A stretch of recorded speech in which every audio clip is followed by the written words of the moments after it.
Hello! Mikel? How do I say your name? Mikelkey2023. I hope that's right. I'm gonna say Mikel, because that works easier. What's going on? Today we're just... I play a lot of just Mickey. Okay, Mickey. Mickey, I play a crapload of Kerbal Space Program, or at least have recently, and today I think we're just gonna, like, palette cleanse a little bit, play a Redout for like an hour or two and just chill. So yeah, I've been playing a ton of Redout recently, so it's just gonna do a couple single player races, chill out, enjoy the bright flashing colors that are this game. If you're photosensitive, this is probably not going to be the stream to watch, everybody. All right, let's jump into it. First of all, I'm not a big fan of this ship. I want something pretty. There we go. And let's make it more pretty. Because I got new livery recently. Oh, I like that one. That's cool looking. Ooh. There are some nice new colors liveries they give you if you download the DLC. These are nice.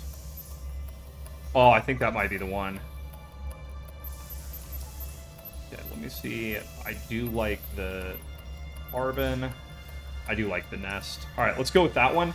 Well, let's do some racing. Redout is kind of like Kerbal Space Program. Yeah, is definitely a space game. It is all space game. It is a educational game that teaches you about rocketry and orbital mechanics. If you look at some of my VODs, is this Keanu Reeves farting stream? This is just a quick Redout stream. I have so much crap to do today, and I don't want to, like, commit to Kerbal, because I always say that my Kerbal streams are going to be slow, or, like, short, but they're not.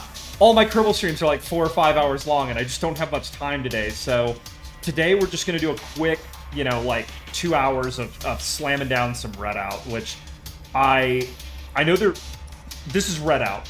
It's kind of like F-Zero, because Nintendo will never make another F-Zero! Ever! We're never getting another F-Zero, everybody. It's bullcrap. In fact, okay, before I start racing, I have a rant. A couple years ago, a Japanese guy bought like 50,000 shares of Nintendo, so that he could go to their shareholders meeting and ask them when they were making another F-Zero. Like, it's bullcrap. We're never getting one, and it makes me so sad. Alright, let's find a good event to do. This is an arena race. Alright, let's do a couple laps. I'm probably not going to be spectacular at talking while playing this game, but I'm working on getting better at talking while playing, like, very intense games, and as you guys are about to see, this one's pretty intense. I love old school, like, future racing games. I was a huge fan of, like, Extreme G back in the day, huge F-Zero fan, and I just feel like very few people make games in that genre anymore. So I wanted to give it a little shout there. Redout 2 is out, and it is on my wish list. I'm just waiting for a sale. 3, 2, 1, go!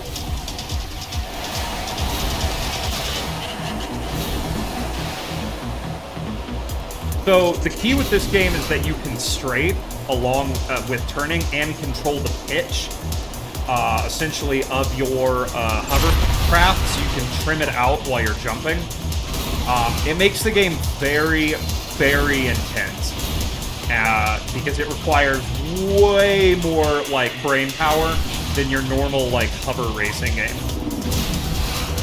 Also, braking is kind of key, and braking is not my strong suit, but we're working on it.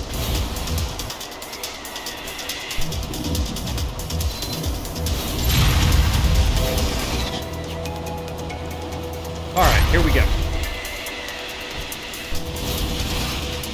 And we will return to our regularly scheduled program of Kerbal Space Program tomorrow, everybody. like I said, I'm just taking a bit of a palate cleanser to chill out and hang out and just play something different.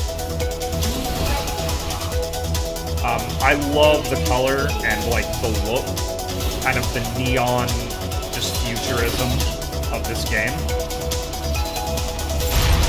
It's obvious that the creators of this game did put quite a bit of thought and work and design work into the game.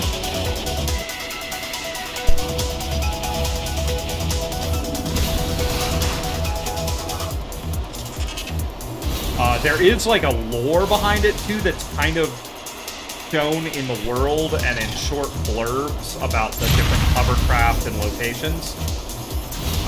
But I haven't really looked too deeply into it. Mostly, I just love this game for its, like, it's very hyper-fast, very quick. It's kind of like Rocket League because, you know, you can get a race or two in just a couple of minutes. It's a great Steam Deck game. I play this on my Steam Deck quite a bit, and while it doesn't look this beautiful, and it certainly does not run at 144 frames a second on the deck, I can lock it to about 60, which is enough to have a good time.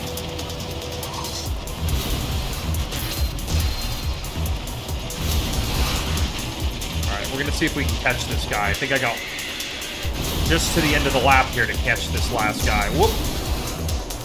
Come on. Come on.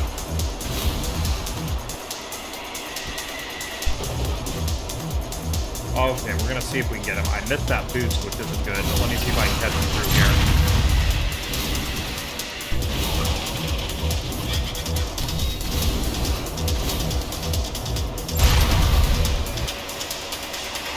Come on, here we go.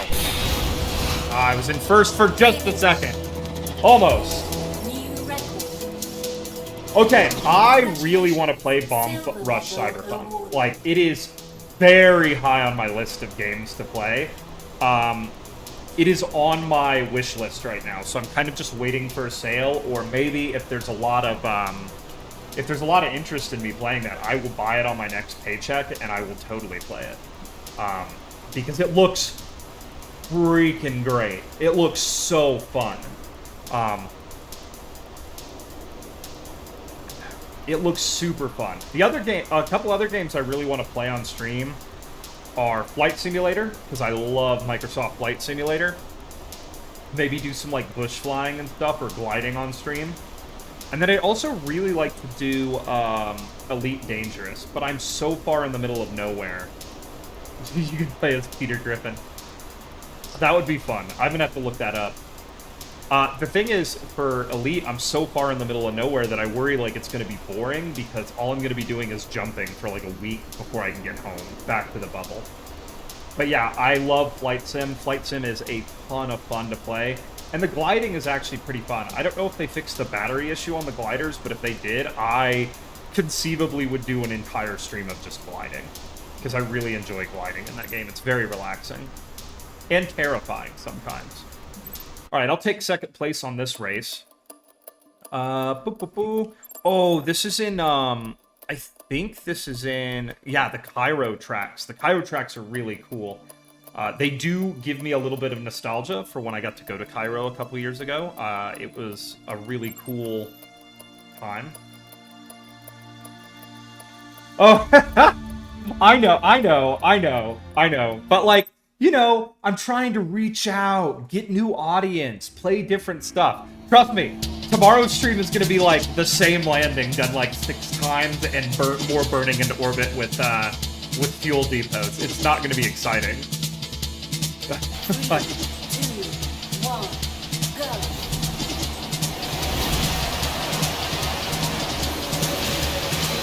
10 laps, oh my god.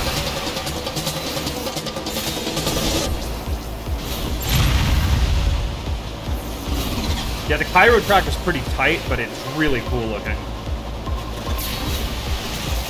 The other thing I really like about this game is the soundtrack. Like, I feel like a game like this, like, one of the things people always, you know, talk about is how good F-Zero's old soundtrack was, like Yoon City and Big Blue and stuff like that.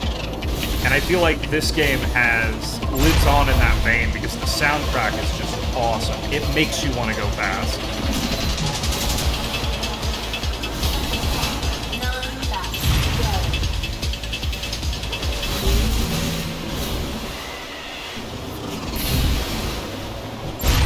Come on, let's go. Let's get it done.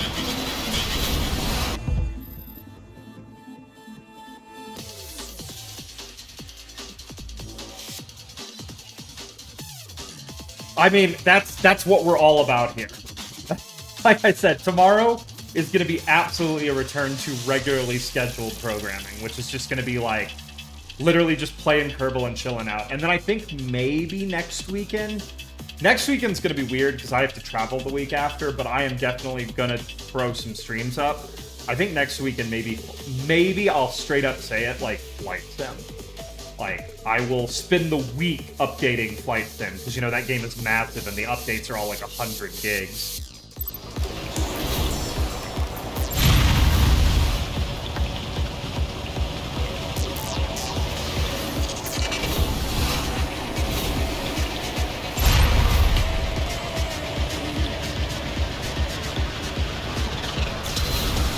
Alright, come on, here we go. Tight turn, and then we can boost. Over the jump.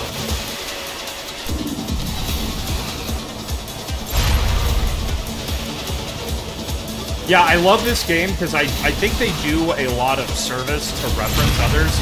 One of the ships you can get in this game is basically a pod racer.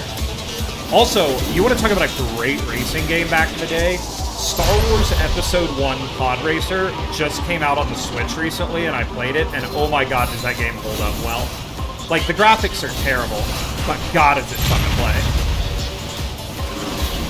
I think they did a sequel called Racer's Revenge, which I would love to play again. It was a total nostalgia hit when I got that game a while back. It was a couple months ago, and I literally beat it in a weekend. Like, it was like all I did was play that game for a whole weekend and just enjoyed the nostalgia.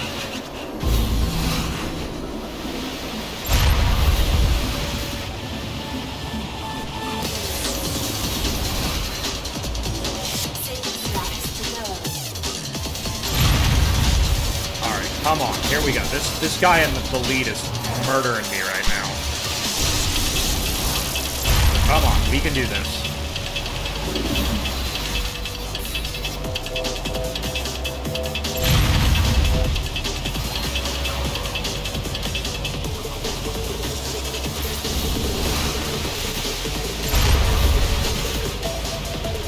Come on.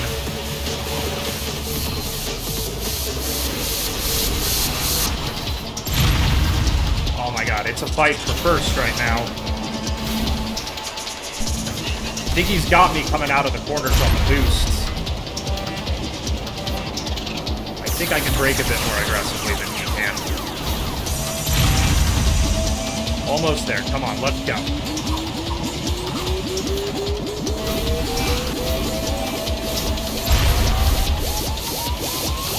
Here we go. Come on.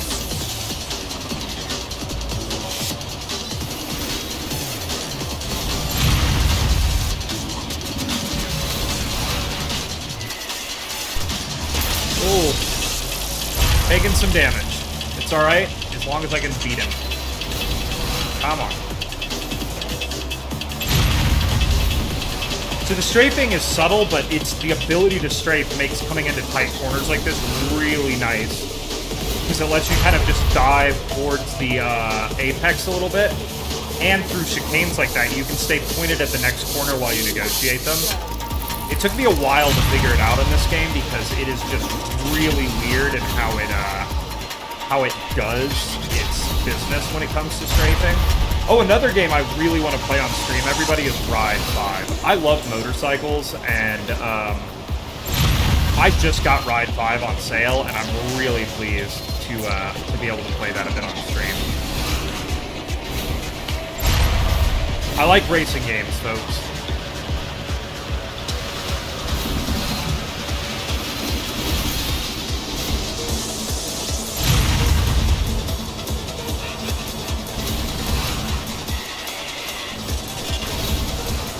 Come on, here we go. Drop back to third. Let's go. Come on.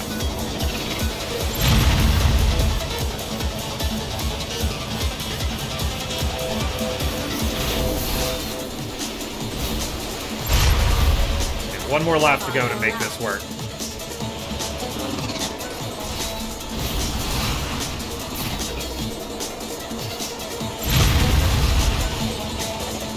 Come on, here we go. Come on.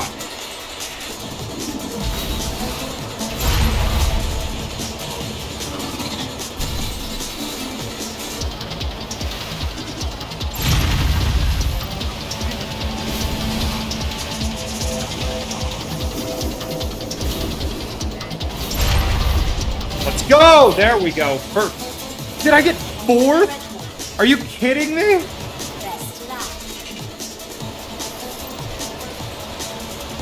Ah. Lame. Oh, I will. Okay, yeah, totes. I will get a Microsoft Flight Simulator stream done next weekend then. I will schedule it like... I mean, honestly, I'll probably schedule it for Saturday of next week. And I'll just set up... It's going to be a slower game, so I'll probably just set up something like a nice, slow, like 3 or 4 hour stream. And yeah, just do a little gliding, maybe crash a couple times, because, you know, play a little bit of one of my favorite game in that game, which is, can I start up this airplane without looking at the instructions? That's like my favorite thing to play.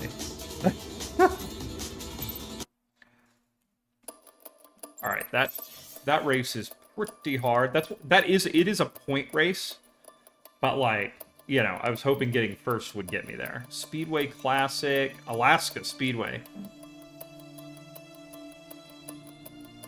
Okay, let me get some coffee here. Oh, that's good coffee. But yeah, Flight Sim stream next weekend by popular request. Oh, I just said I'm going to do a Flight Sim stream next weekend. Like, probably Saturday. I'll probably put it on the schedule once I finish this stream. Like, by popular request, we'll get it done. I have to get my HOTAS out because I'm that much of a pro. And remember what all my buttons do. 3, 2, 1, go.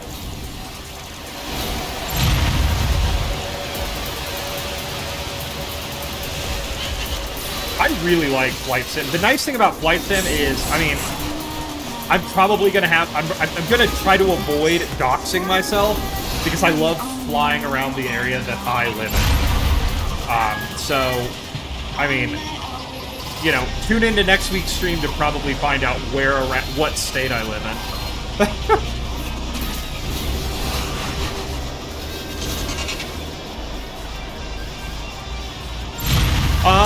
I mean, I'll tell you now, I'll probably fly around the greater, like, south central Colorado area.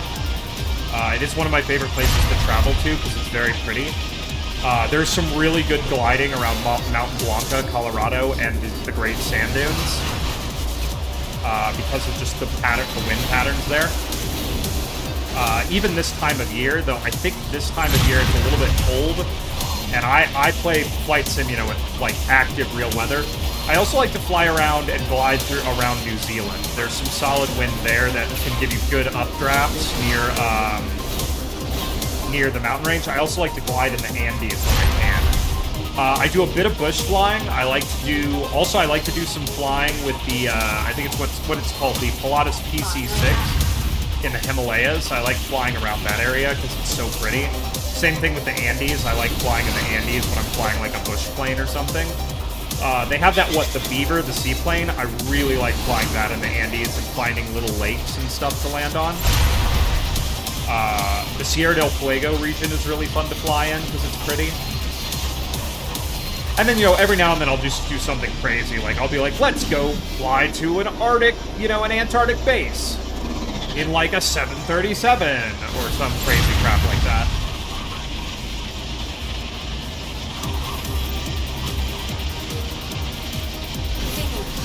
There we go, first place. Woo! So I'll probably do something like that. I would also definitely just take suggestions from the chat on that, because I haven't played in a while, so I'll kind of be relearning as I play. So, I mean, you know, when I throw the stream up, hop on and just start throwing me suggestions. Planes, locations. I'm not very good at flying a lot of the very big jets because they're just so complicated. I kind of like my smaller general aviation craft, you know? They're a little more fun for me to... I personally enjoy flying them a bit more. Okay. Cave, the forest, the river. Boom, let's do it. Yeah, I kind of really enjoy... I mean, I like short flights, like a nice 40 to 50 minute hop is always fun. When I glide, it's all about just how long can I stay up, you know? How high can I get, how long can I stay up, you know? Because, you know, that's kind of the fun of gliding is you know, using Mother Nature, finding those updrafts, and getting their lift. The fun part with gliding, too, is you can get really high up if you want to. Like,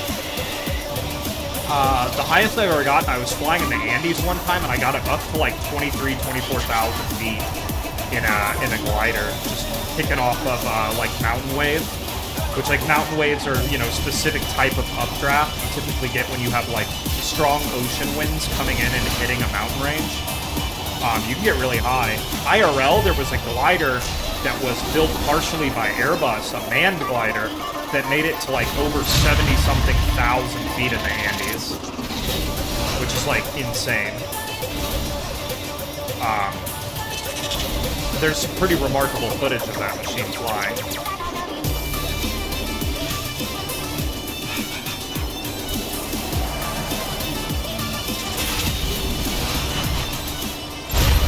Whew. This course I just picked up with DLC, and this course is very difficult. A couple of these jumps you barely make. Redout 2 has a rewind feature, which is awesome. Let me negotiate this corner complex. Denver to DFW, eh? Oh, I could do that flight. I could load up a turbo. I could load up the what is it, the TBM, and probably get that flight done pretty quickly. There is some really beautiful stuff. Whoop! Oh, okay, there we go. There's some really beautiful stuff down in northeast New Mexico. Also, several volcanoes that are fun to look at. My degree is in geology, so I always like looking. That's another reason I love Flight Sim is, you know, the photogrammetry is so good that in a lot of places you can kind of do some rudimentary geological looks and stuff.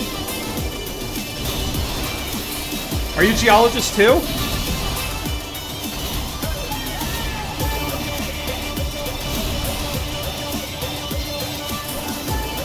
Let me negotiate this turn, Glam. Not yet. Are you pursuing a degree in it?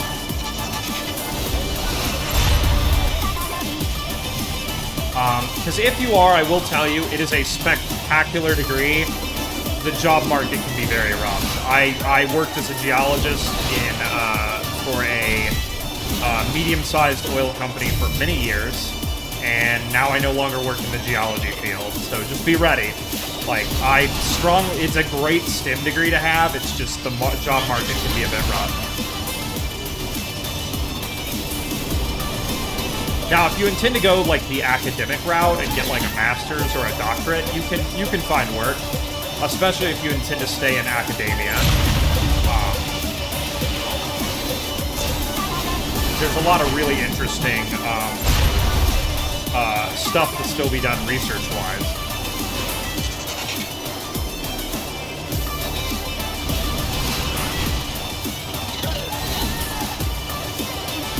Here we go. Woo! Alright, I'm gonna start putting this guy in first. Because we do not have a lot of time here before I think we reach the end.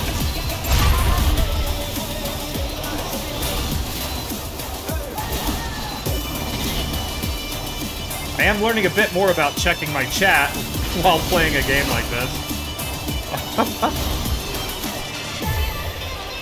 Oh, where's the track? All right, there it is.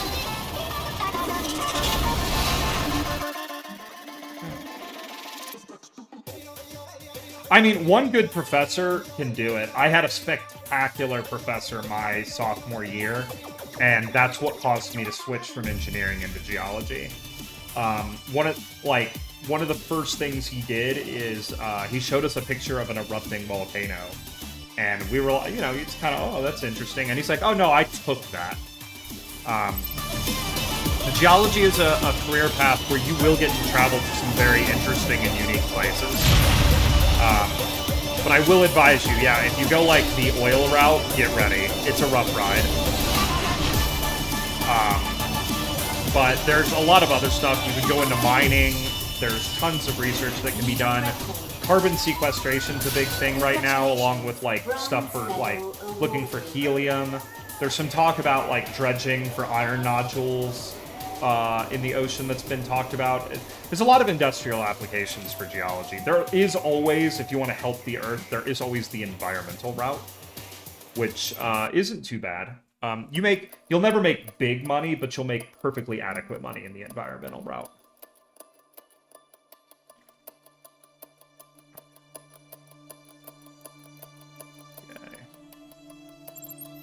This is going to be a Class 3, so let's go ahead and get our Class 3 ship.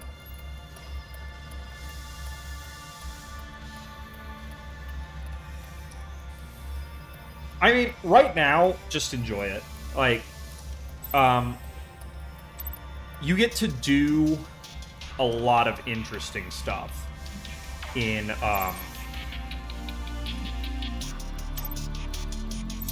you get to do a lot of interesting and fascinating stuff in oil, or not in oil, but just in geology in general.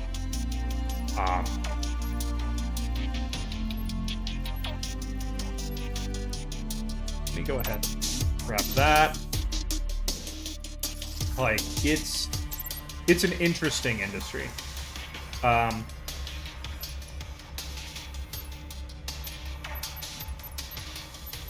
First, let's go to...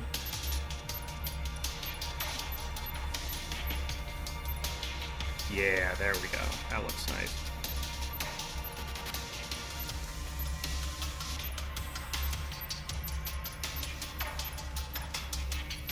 I think that's the one we're going with. But yeah, sorry, I got a little quiet there. Yeah, it's an interesting career path, let me tell you.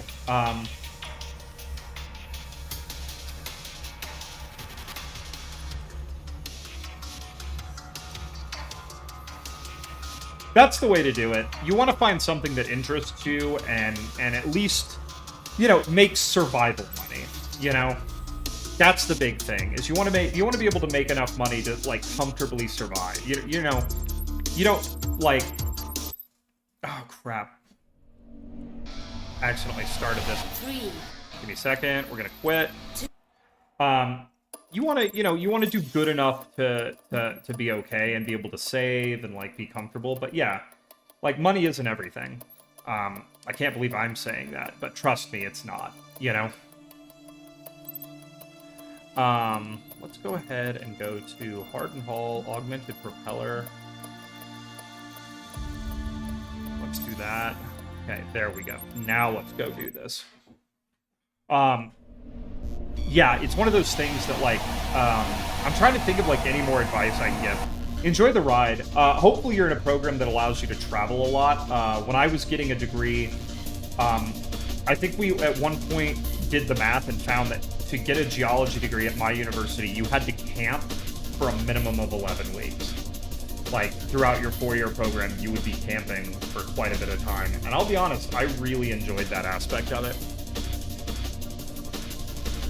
Like, getting to be outside and go to some very pretty places to look at rocks, it's always really fun.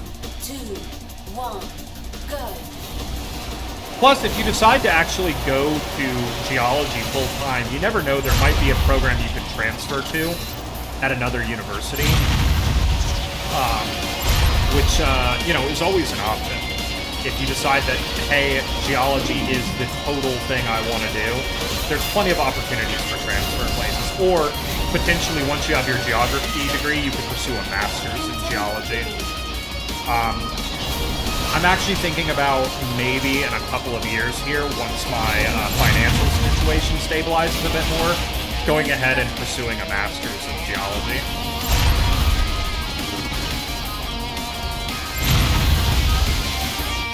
Oh, yeah, no problem. Yeah, so I was just basically saying that, like, if you decide you want to do geology, like, full out, you could always transfer. That's always an option. And then the other thing you could do is once you've gotten your current degree, you could always pursue a master's in geology. I am considering potentially pursuing a master's in the next couple of years if my finances stabilize a bit.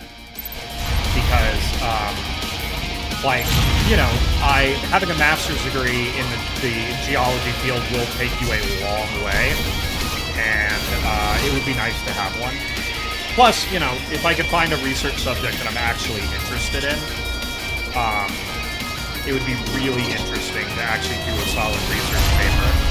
I actually nearly got my name put on a paper last year, but we couldn't get we needed to request some funding and some data from a oil company, and we couldn't get them behind the project, which was unfortunate, because it was a really interesting project.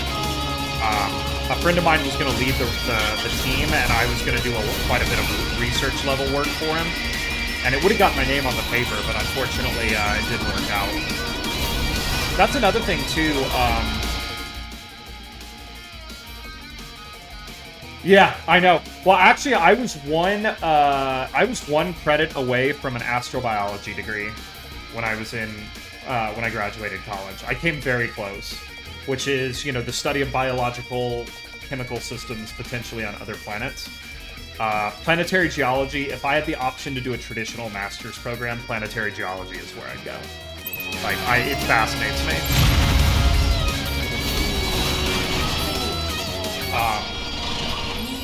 And yeah, you are right. The job market is not huge. If you're not going into academia, a planetary geology degree will not, or, like, the thing is, if you're in private industry, oil, mining, whatever, having any master's degree actually really helps you. It doesn't have to be in specifically what you're doing. Just having a master's degree can help out. So you could still pursue something you're interested in, and if you push it all the way up to a master's, you will probably find jobs out there. Though, of course, morally there are some implications, but they'd be out there. You know, if you needed to find work, there are opportunities. Especially if you get yourself a master's degree. But I can also tell you that when I got done with my undergrad degree, I was ready to get the hell out of school and make money. I was tired of building debt. 3, you know? 2, 1, go. And I will say the other nice thing about working for the oil industry is those student loans that I had disappeared. Oh my god, terrible. They disappeared very quickly. Like they disappeared very quickly because the paycheck was very good. Go. All right, here we go. Let's focus here. This turn gets me every time because I look kind of far ahead on the track. But you want to come a little wide there so you don't go off the inside edge. All right, now let's go. And then I went off the inside edge on that one. Oh my god. This track is so hard for me because I always kind of look ahead in the corners and kind of lead the corner. And this track really forces you to wait. 3, you gotta wait for 2, that apex. 1, go. All right, here we go. Here we go. Let's go.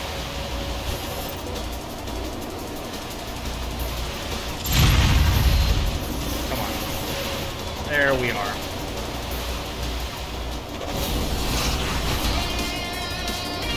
All right, here we go. Nice little double jump here. Triple jump. Quadruple jump.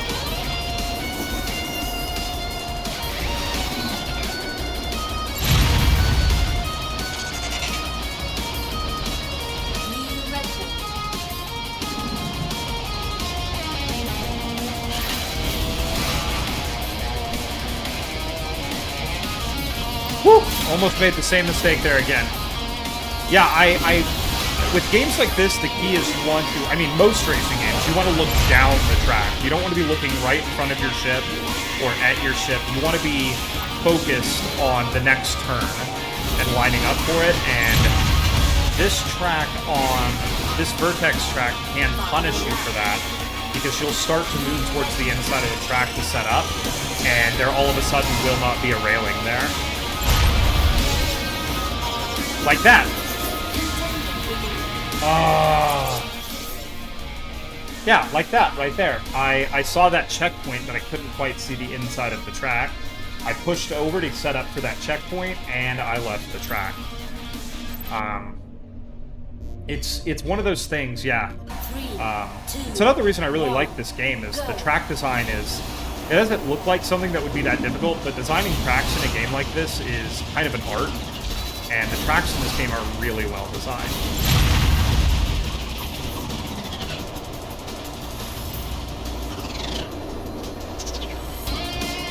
Alright, here we go. We're gonna push. 1, 2, 3, 4. There we go. Okay. Through there. Watch the inside, because there are no railings.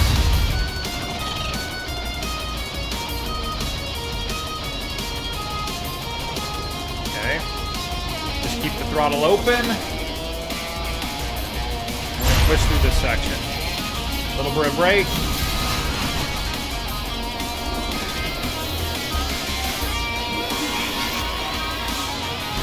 Okay. 1, 2, 3, 4. Jumps. Up, up, up.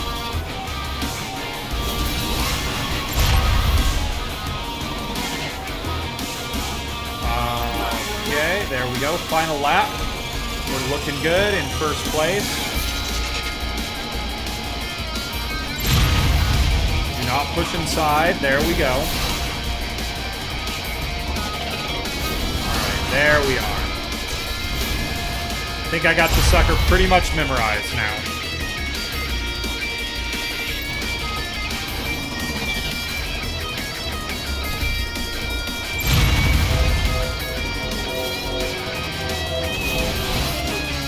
There we go. Woo!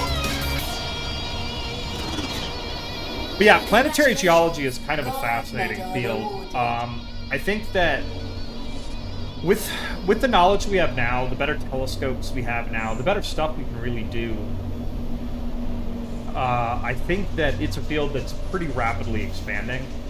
I think, what is it, Dragonfly, when it hits Titan, is going to kind of revolutionize a lot of stuff, because Titan is, you know, one of the most geologically active places in the solar system, along with places like Enceladus, Io, Triton, up around Neptune. Give me a second, let me get some coffee.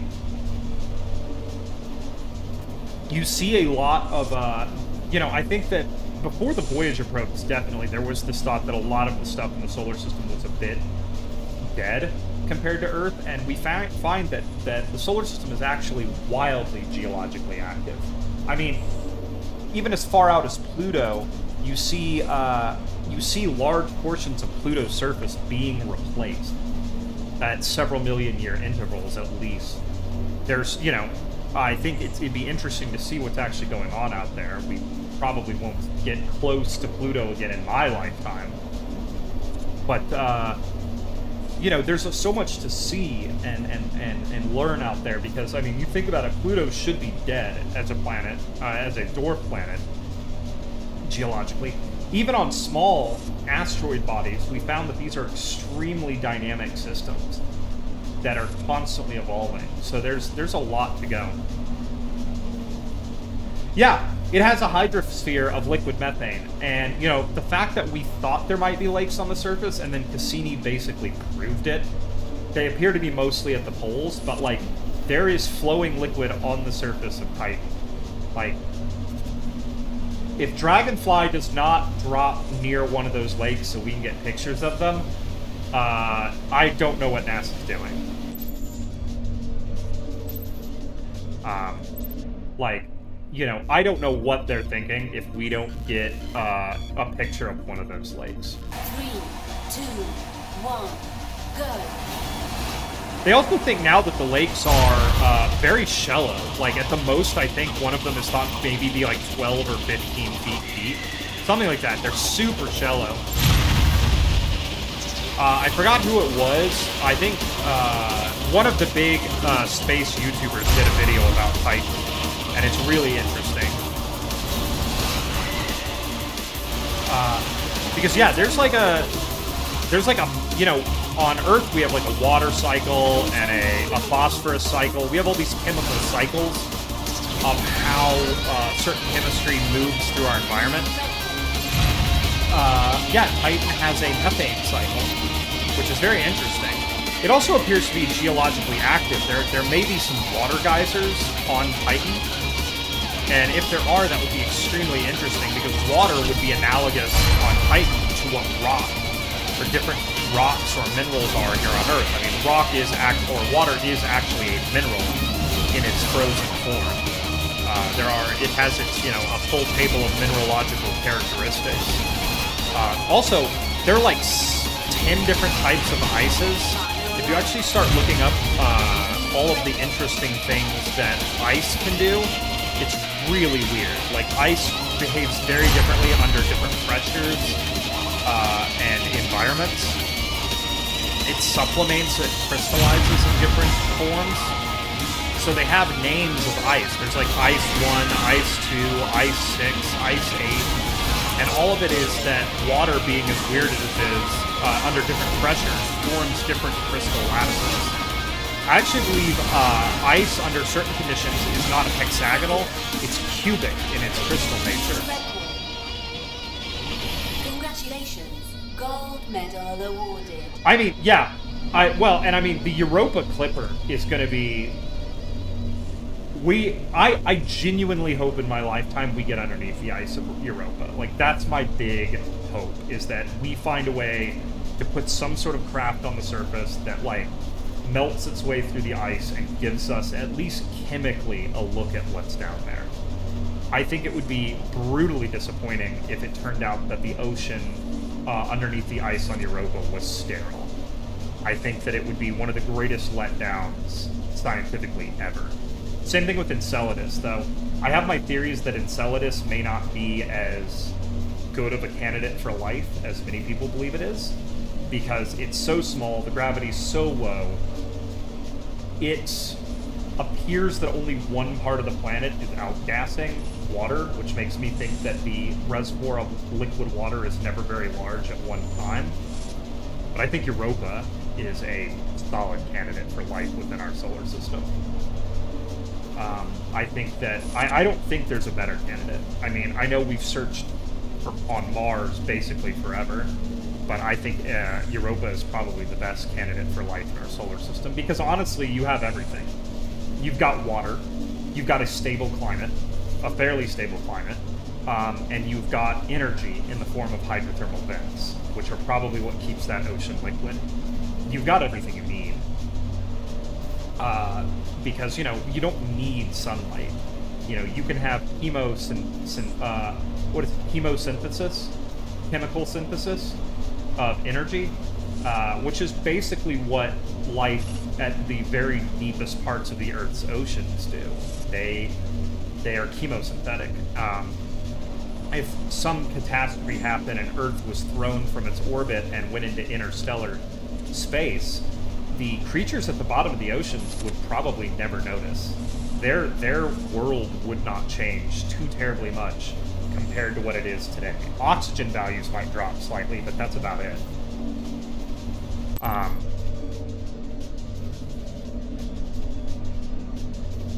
Like I said, planetary geology. The other thing with Europa is you essentially have cryotectonics. There appears to be kind of like large-scale ice drift on Europa's surface. These large pieces of ice that cover its surface appear to be, moving, and they're driven by forces that we are not currently in full understanding of, which is very interesting.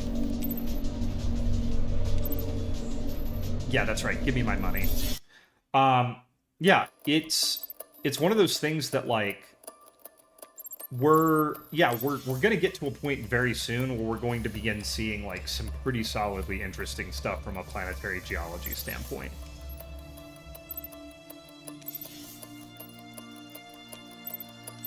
Okay, get this ship fully upgraded.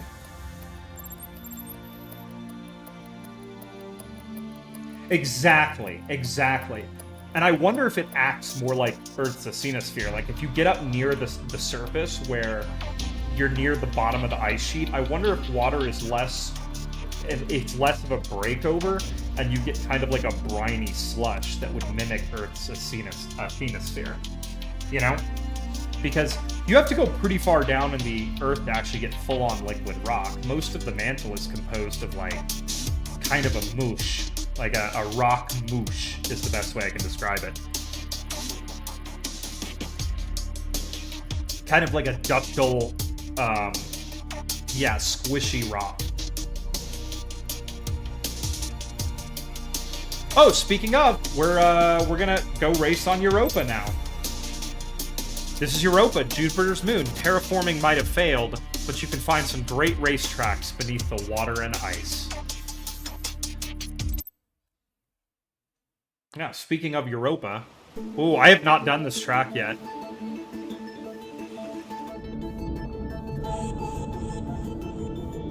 I'll leave it up to you. 3, 2, 1, go.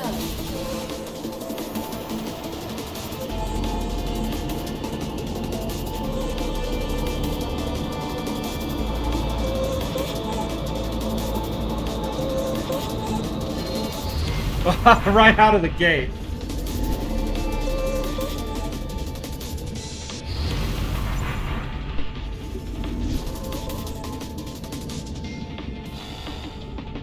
Oh crap, hang on, I need to restart. No, well, and the thing is, hotspots are fascinating because we don't really know what the drivers for them are. We don't know why there are parts of the Earth where ultra hot, you know, magma, like, you know, Dr. Evil used to say, rises up from hyper deep in the Earth's mantle, like way down at the bottom. We don't really know what drives it, you know?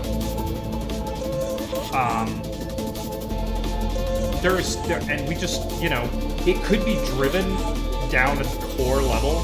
We're, you know, super deep, like, seismology is a field that is still kind of getting there, because, you know, you need an earthquake to generate enough energy through the Earth to actually see what's happening down there. Whoa, this is a hard course. Yeah, you need a big earthquake to really see that far down. And then, you know, you have to process the data. Okay, this map is going to be hard. So, like,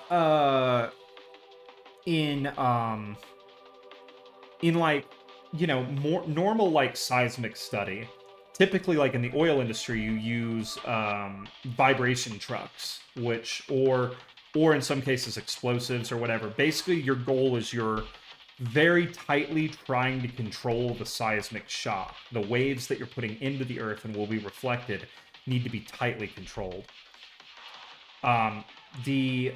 When you're doing, like, super deep seismology, you have to use earthquakes. You can't control your frequencies, so you can't filter for them. It's a really hard field. I took a neotectonics class in college, a graduate level course, and I wish I could remember more of it, because we covered some of this, and, like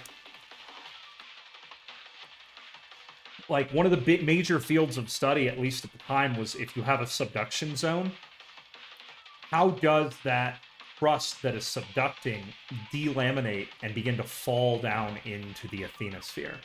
How does that happen? What is the process? Does it happen all at once, or does it sort of peel away? There's a fair bit of evidence that it actually kind of peels away. The subduction zone that used to be going under California appeared to have peeled away in the last, like, 50 million years, and created a wave of volcanism across the western United States as it did so.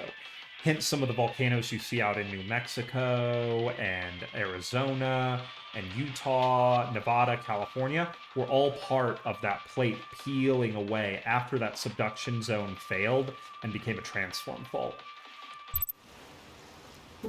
That's right, everybody. You came for the racing. You're going to stay for the geology. 3, 2, 1, go.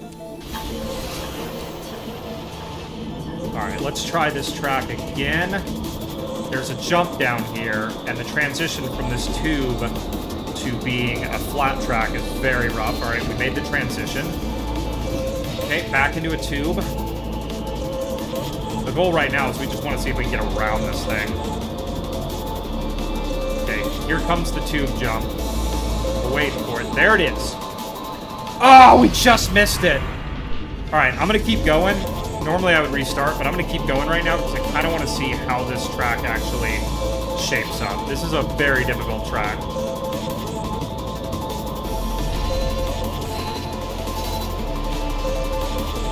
Like, there are no railings anywhere basically on this track. Alright, let's go through under here. Alright, back into the tube. I don't think we're actually even going to medal here. The goal is going to be, can we even just get through this race at a roughly a reasonable time?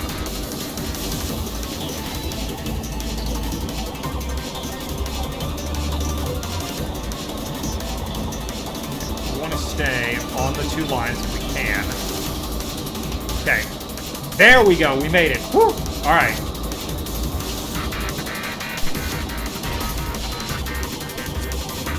There are parts of this game that remind me of another racing game I really used to enjoy called Hydro Thunder. They made like a half sequel that was an Xbox Live exclusive, I believe, called Hydro Thunder Hurricane. And that game had some of the best level design I have ever played in any game. Also a really fun online community.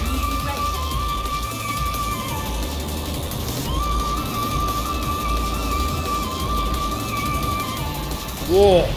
God, this track is hard.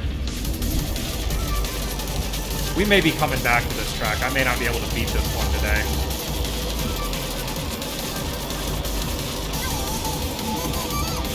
And we want to stay on the white lines because they kind of track you to the bottom.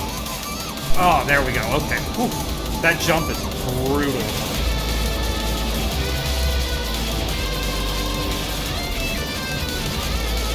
Okay, we're going to come around here, come above the water. There's a section here with just no railings that you got to be really careful on. Whoa.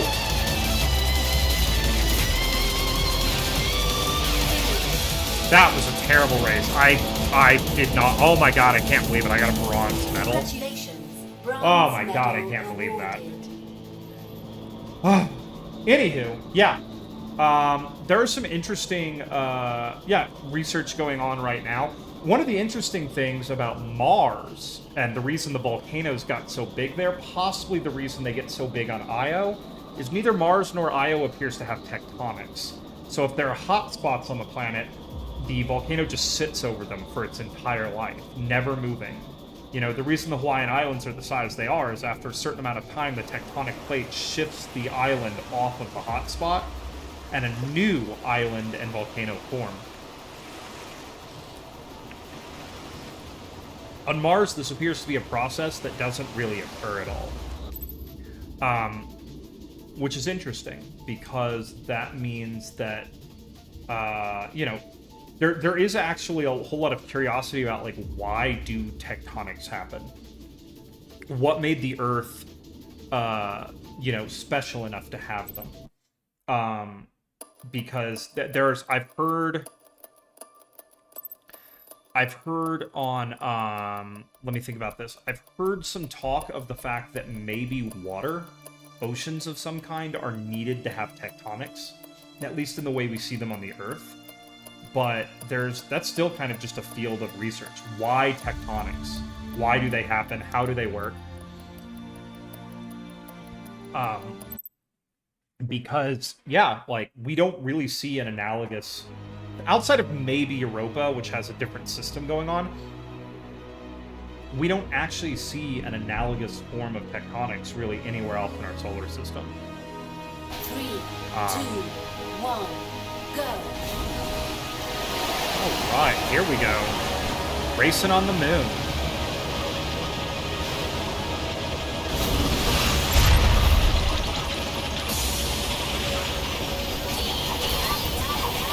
Here we go. Ooh, this is a fast track. Oh, we're actually going to get to touch down on the moon. That's pretty cool. And the gravity is lower. That's a neat effect.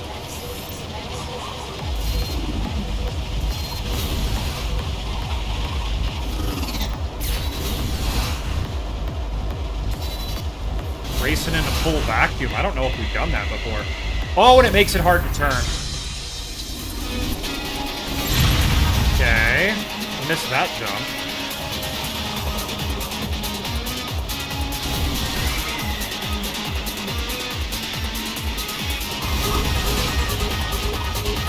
Nearly a kilometer.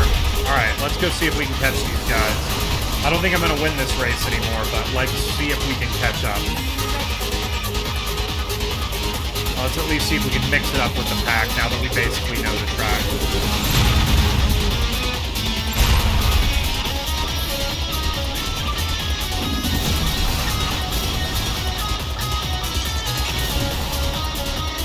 Okay, here we go. Really quickly, we're going to go here. There we go, that's a little bit quieter. Alright, let's see what we can do here.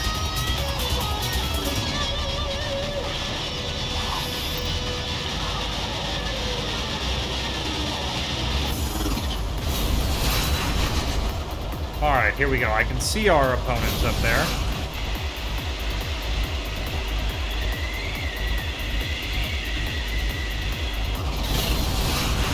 Okay, so you kind of have to fly it down onto the surface here. That's new. Alright, here we go. 1. I can see the entire field up there. So I can get a couple good laps here. I should be able to pass most of them.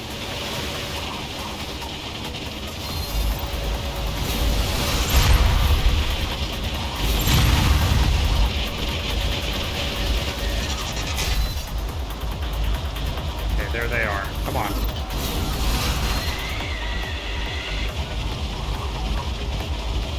Let's go. Come on. Catching up.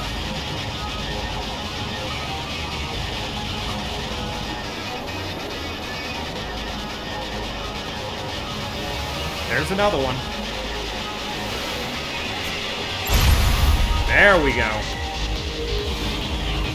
Really got to fly it over these jumps because, yeah, the gravity is so low that, yeah, you fly pretty far.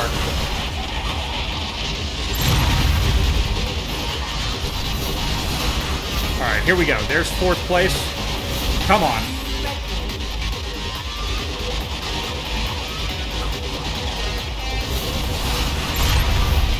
Let's go. Come on.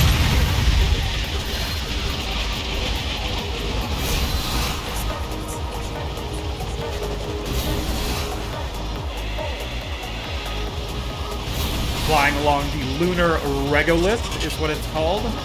Speaking of the moon, there does appear to be some sort of electrostatically driven depositional process on the moon that we've learned a fair bit about due to the, I believe it was the Lunar Reconnaissance Orbiter that taught us mostly about that sort of stuff. Come on.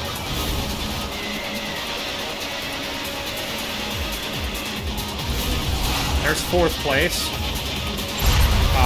That electrostatically charged process does mean that the footprints that Neil Armstrong left on the moon will eventually be gone. Of course, many of the footprints that were first put on the moon by mankind are actually already gone. Oh yeah, apparently. Also, apparently the moon has a smell. Like, they described when they got back into the command module, the moon does have a smell, which it's kind of like burnt metal, from what I understand they were talking about. There were concerns also about the dust being breathed in. But yeah, the original footprints that... Many of the original footprints left by Neil Armstrong and Buzz Aldrin are probably gone because they were destroyed when the craft lifted off. I mean, it blew the flag over.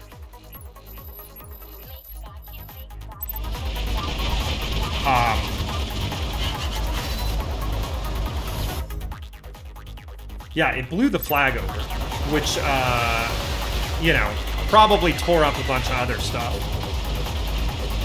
It'd be interesting, I think, eventually to send a rover or something, from a distance, of course, because those are unbelievably valuable historical sites and should be preserved.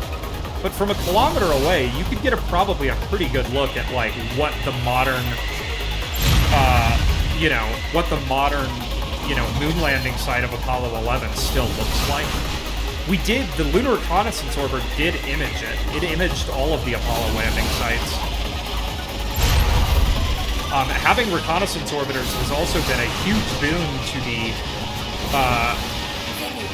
a huge boon for determining if what happened to spacecraft when you lose contact with them.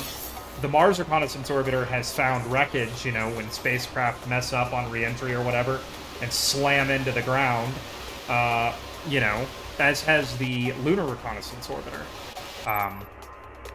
They've both actually been fairly invaluable to solving a bunch of mysteries. I think NASA lost contact with some spacecraft like 10 years before the LR or the Mars Reconnaissance Orbiter even got there, and it found it. It found its wreckage on the surface.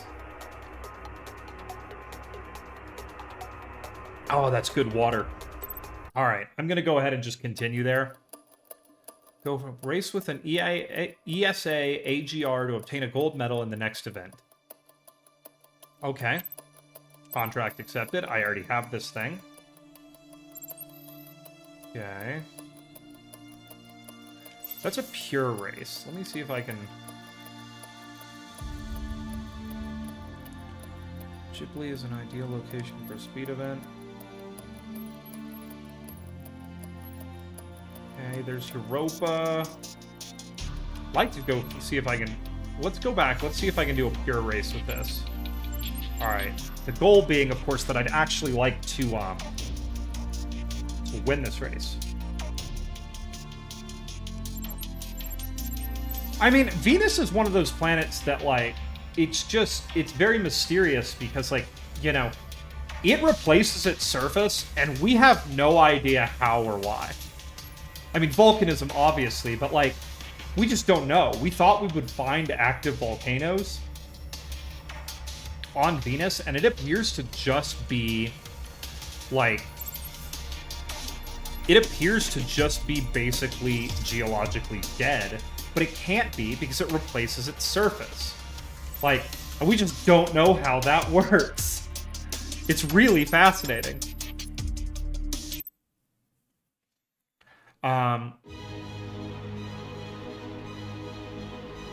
They might have. I might be behind. I'll have to read up on it. Alright, here we go. We're gonna try this again. Different craft.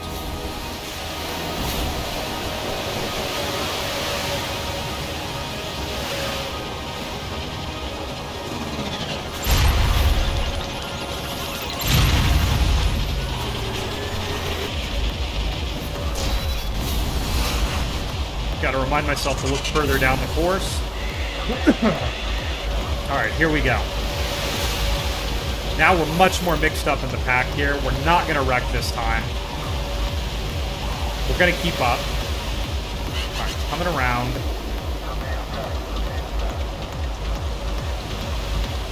And we're gonna fly, and we want to just see if we can catch that. We didn't. But yeah, if you can catch that booster there, it does appear to be the secret to a fast lap.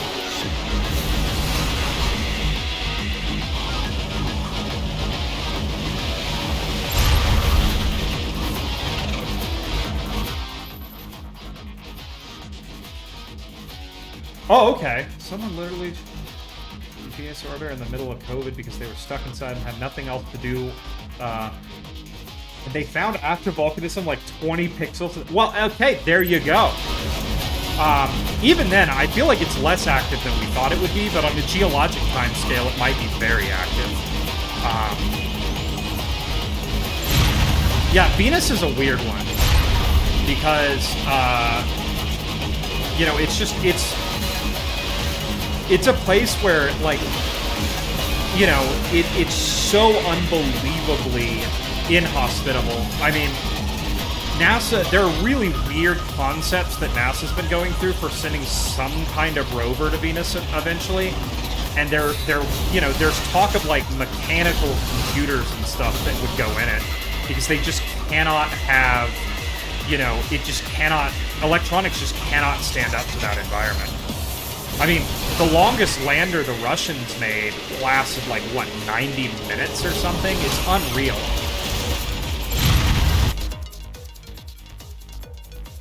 Well, and that's the thing. Like, there's actually talk too of like some sort of balloon mission that would just float around in the atmosphere and study the atmosphere. Because yeah, up at like basically where you would find about 1 atmosphere of pressure in Venus's atmosphere, it's incredibly habitable. It's a nice spot, you know. I believe there was even something I read that basically said if you go up into the atmosphere where about 1 atmosphere of pressure is there, the atmosphere is like temperate. Like you would be able to walk around up there on like some kind of floating platform if they built one with basically just a respirator, and you'd basically be fine.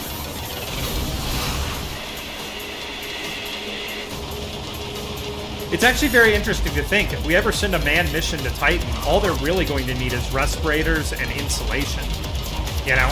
They're not actually going to need pressure suits because the atmospheric pressure is so high. One of the biggest problems that's going to exist on Titan if we ever put people there is if you stand in one place for too long, you'll begin to sink because you'll literally, the heat bleeding off from your body will literally begin to melt the ground that you're standing on.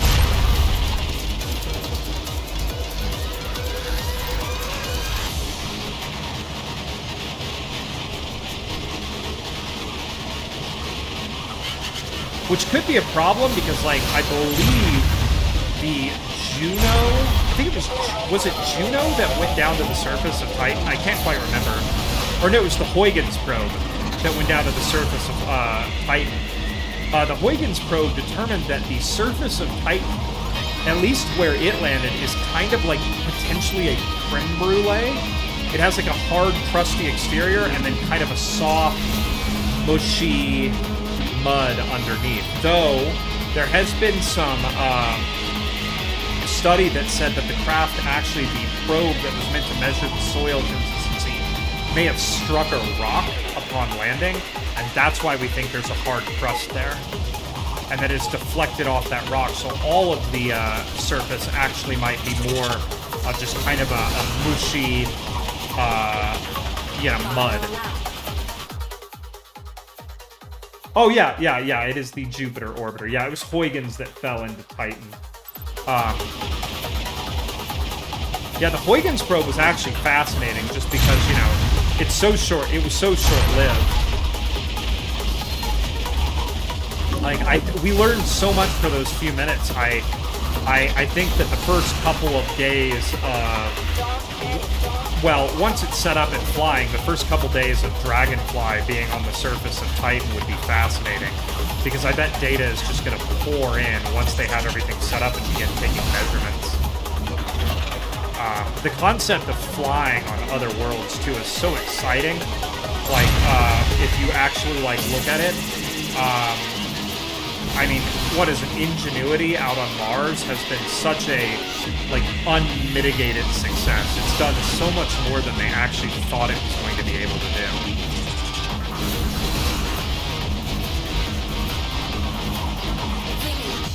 Like, yeah, the Ingenuity program is just so unbelievably... It's been so unbelievably, like, well done. And the fact that it's still using just basically hobby-grade materials, and it's survived in that environment for so long.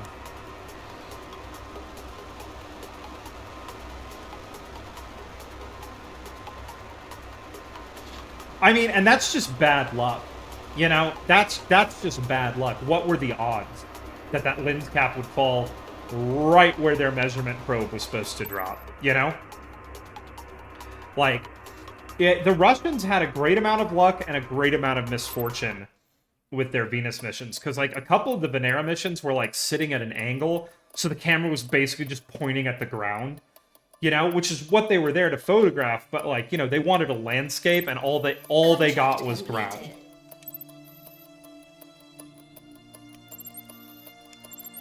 Alright, let's go ahead. You know what, let's stick with this craft. This thing handles pretty good. Let's see if we can get a good time trial run out of it. And then what was the probe they dropped into Jupiter? Because they got some very interesting data off that, primarily that Jupiter is way drier than they expected. They expected water clouds to basically be everywhere. And that probe sensed basically no water. Now, there is a thought process that they may have dropped into a dry area, but it's very interesting because, you know, we think of those large giants as definitely having some sort of water clouds.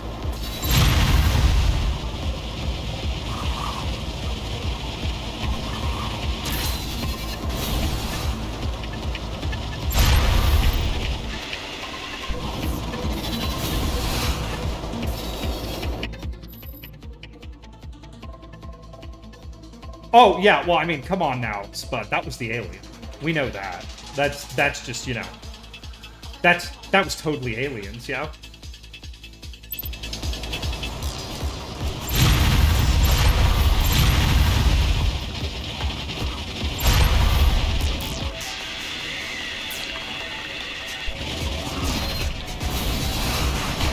Come on, get around this corner. Another game I've thought about playing on stream is Outer Wilds, but I've heard there's a big mystery in that game, and I'm a little afraid to spoil it for people, because I myself have not played Outer Wilds, but really want to. But it is something I thought about playing, though I wouldn't want to spoil it for people, you know? That's a game I desperately kind of think everybody should play. Every one of my friends who's played it is absolutely, like, enamored with how good it is.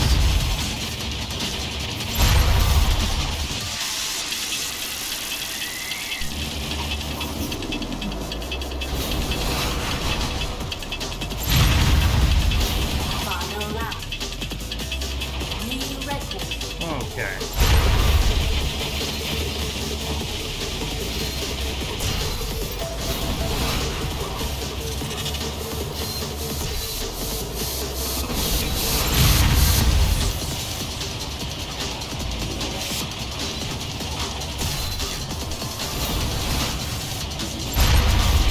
Go, do this jump. Sorry, I got quiet for a second. I'm having a really good laugh, actually, right now.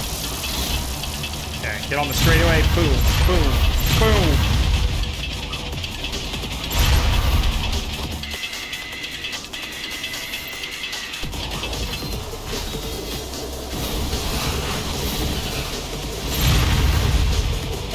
There we go. Oh, you missed Half-Life? Yeah. I mean, I started the stream by saying we're never getting another F-Zero. We're never getting another Half-Life. Like, Half-Life 3 is not going to happen. I'm sorry, everybody. I don't want to be the one to tell you that, but I have to. It's not going to happen. Probably not another Portal 3 either, though... I don't know. Valve said the reason they've never done another Portal 3 is they would want to explore a new mechanic if they did it. And they just haven't found that mechanic yet.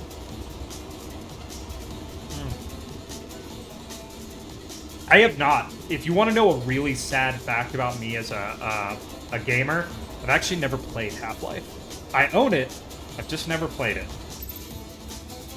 That might be something to do on... I think we'll get more stuff like Alex and like... In Aperture Desk Job, they also reference, I forgot what the name of the company in Half-Life is, but they reference them, and Portal references them, of course. I feel like the world will be expanded slowly. But, you know, maybe one of these days I'll play Half-Life on stream. You know? Black Mesa, yeah. But yeah, maybe one of these days I'll play some Half-Life on stream, you know? You guys can watch me play it literally for the first time ever.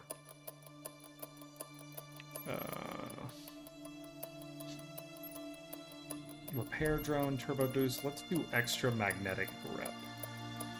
Let's equip that, and then I want to do more energy recharge. All right, there we go. I'll definitely check it out. Thanks for sending that. The Abruzzi SSRL Challenge. 2 laps, boss level track. Okay, we can do this. Run the full length of this. Tracks will suddenly appear way more challenging. Well, that Europa track certainly was.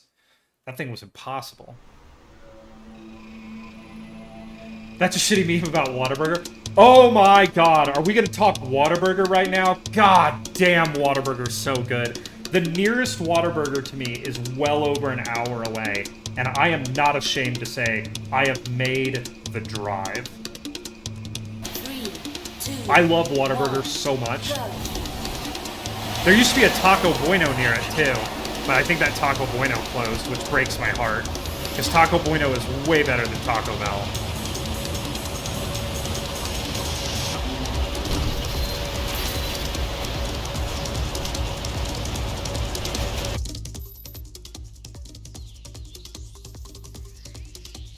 See, I wouldn't know because I haven't been to one in so long, you know? It's been forever since it's been like nearly a year since I've gone to a Whataburger.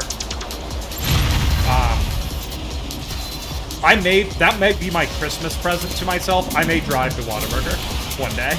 I may make the trip.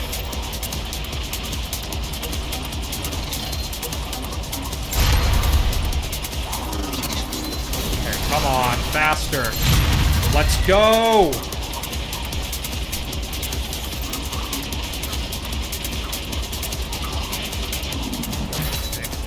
Typically, I'll tap that wall there almost every time, because if you go for, like, the most efficient line on that curve, there is no railing at the curve exit, and you can fall off.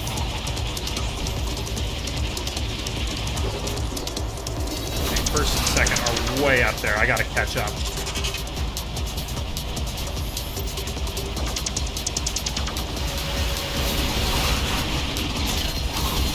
Stop fighting it out with fourth place. Oh no, I hate that jump.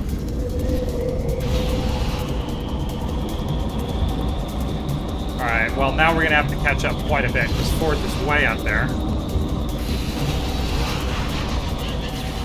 Thankfully the front pack is all together, so if we can catch up to them, maybe we can get a pass set up.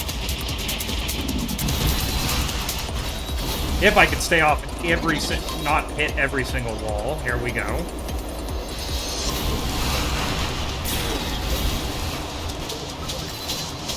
Where are they? Here we go. Gonna try to cut through this pack here and get maybe onto the podium. That's all I want right now.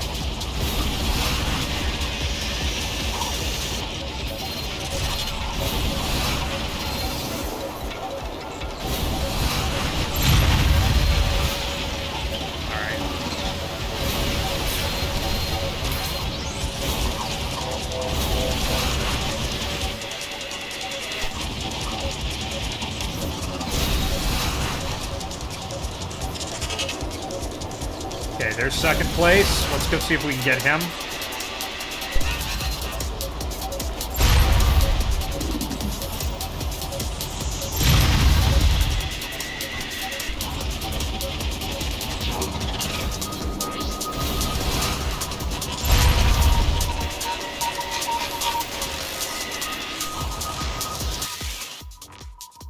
In-N-Out is the best. I have never been to an In-N-Out, though they do have them where I live.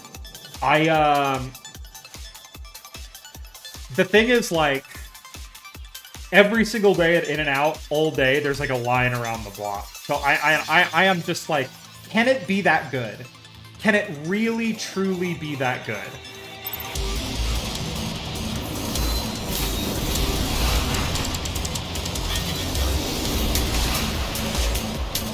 I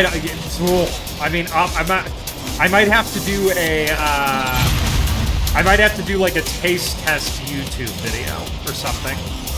You know, like Report of the Day does.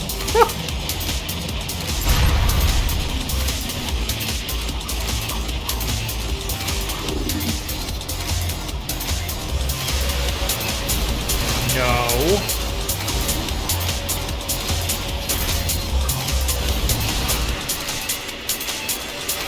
Oh! Oh my god, this track is really hard. Well, there's one lap. Never mind.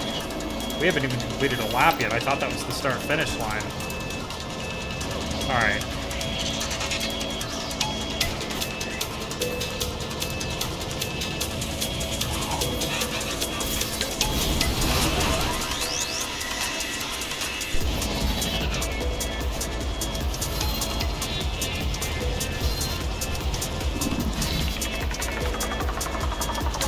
We're gonna see if we can push.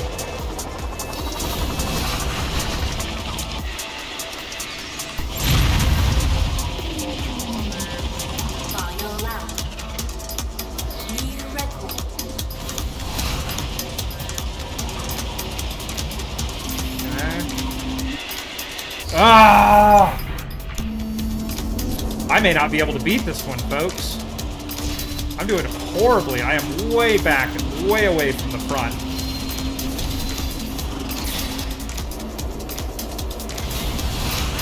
Alright, we're going to try to restart this race real quick. Okay. Yeah, I'm going to have to try In-N-Out then. I don't know. Like, this Whataburger's it tastes so fresh and yummy. Like a double Whataburger, mwah, chef's kiss. Chef's kiss. Amazing. 3, 2, 1, go.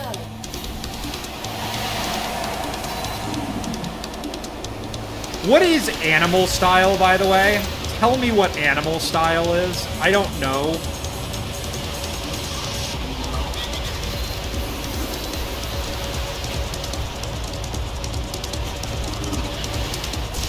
I'm gonna wait for a straightaway and then I will pause and read what your response is. You have to get it animal style. Okay.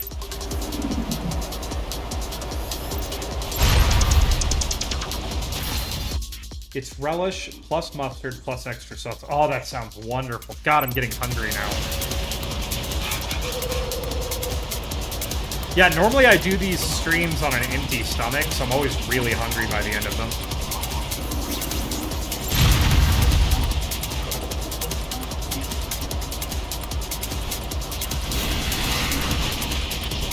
I'm gonna try to catch up with these guys. I can see them up there.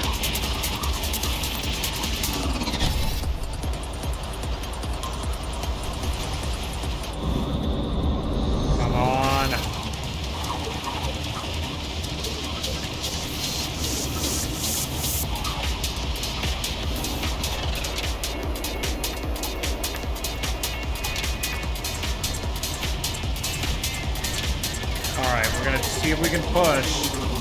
They are up there.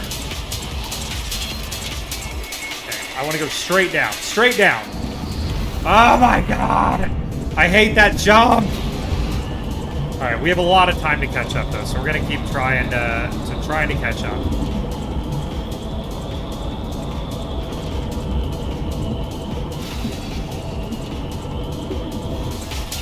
Alright.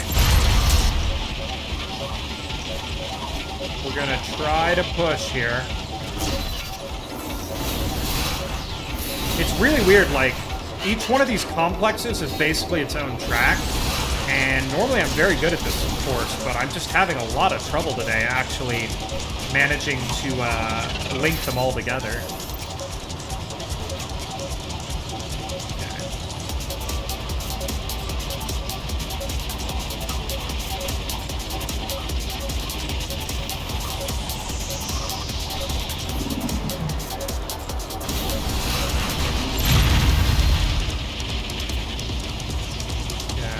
There we go.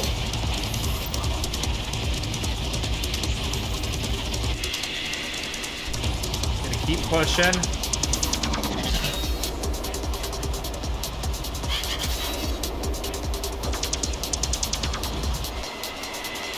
Oh, this is a rough one. I am very slowly catching this guy, but not very quickly. Okay, he is just a tiny bit slower than me, and I feel like if I get by him, there we go. Oh, I feel like I can push towards the pack at the front.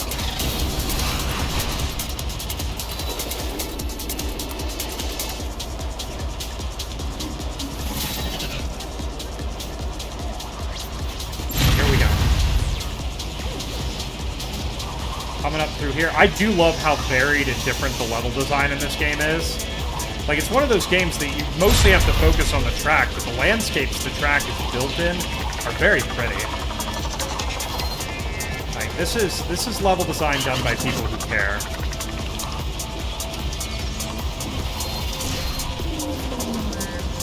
I believe the company that makes this is actually Italian.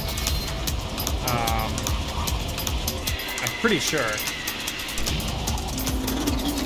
Because I believe it's made by 34 Big Things. And yeah, there is a Redout to everybody, which I'm just waiting for a sale to get, which adds some different mechanics to the game.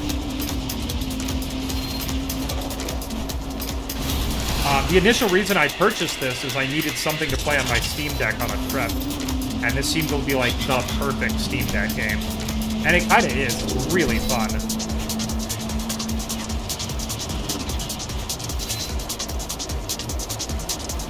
God, now I'm so hungry for a burger. I might have to go buy burger making stuff here at the grocery store and make up some num-nums.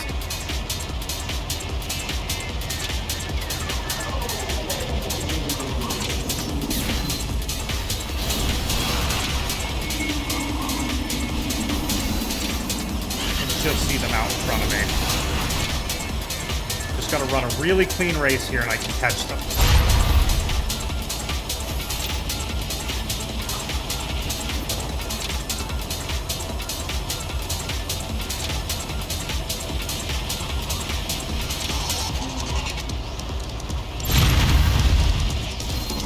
Come on, here we go. Here we go. Trying to run that clean race.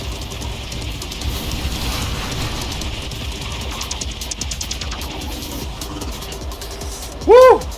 Almost. Very close there.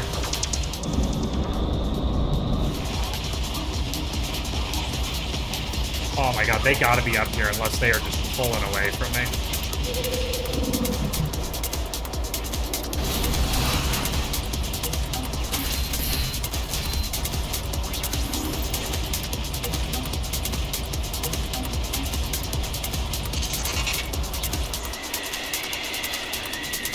There we go. Finally.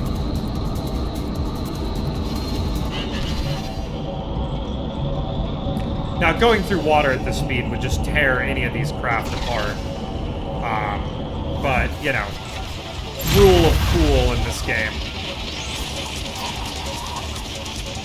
Water being incompressible, it is not like fast things moving through it.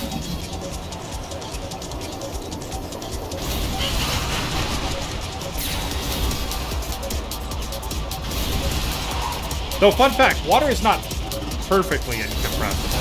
It just takes a heck of a lot of pressure to get it to compress, and it doesn't compress very much. Being that it is, of course, the densest state of water, H2O, is water, it doesn't like to compress very much. Most liquids actually don't really like to compress.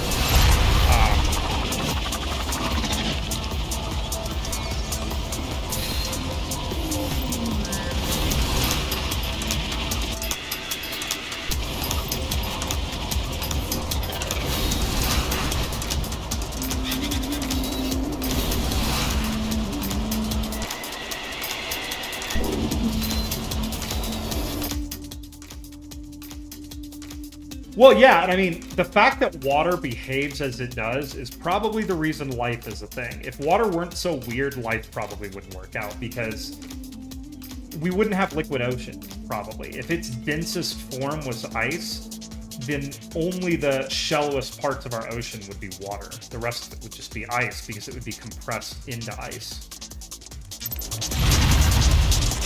Yeah, water's very weird. There are, I believe, forms of ice that are very weird that are denser than water, but they're, you know, they're stuff made in laboratories, thought to exist, you know, at the center of, like, gas giants and stuff, you know. They're very wacky, ultra-high pressure, you know, exotic matter forms of water. Going back to, like, the million different types of ice that there are. And I believe one of the ones that is much denser is cubic in its crystalline structure.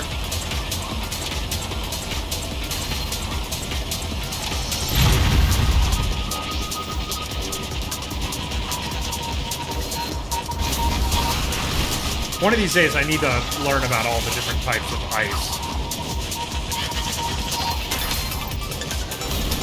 I don't think I'm gonna win this race at all. Gosh darn it, that one jump is killing me.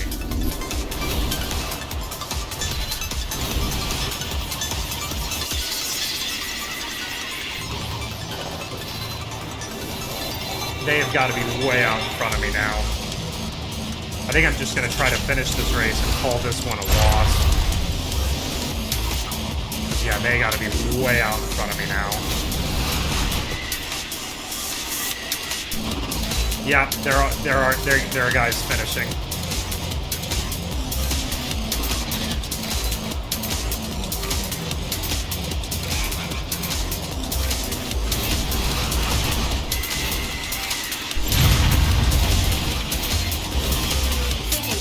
Oh, that was a horrible race. Yeah, water's crystalline structure is also really weird because it only aligns in certain ways. At certain pressures. Ultra high pressure study is really weird too because like certain metals, when you compress them enough and get them under enough pressure, actually start to become clear. It's really weird stuff. I can't remember where I saw a video about like high pressure research. It might have been Smarter Every Day did it. But it's fascinating the way some materials behave under ultra high pressure. And they have like a special system where they like fire lasers at stuff and it creates like a small explosion that then puts a piece of material at the center of it at like mega high pressure to study it. And of course it'll only be at that pressure for like, you know, seconds. You know, like milliseconds. You know, picoseconds, you know, no time at all. All right. We're going to go to the next thing because I just feel like we're not going to get that. Survival, I'm terrible at those.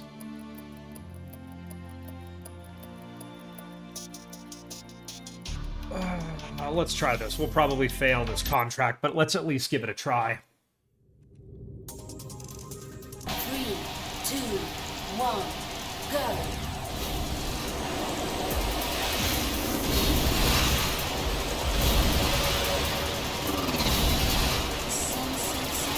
Alright, here we go. Need a win right now. People are going to start to think I'm terrible at this game.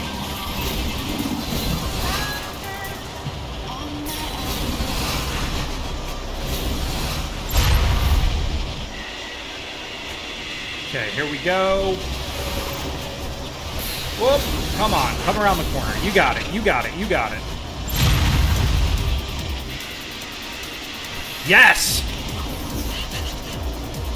Alright, here we go. First place, let's go.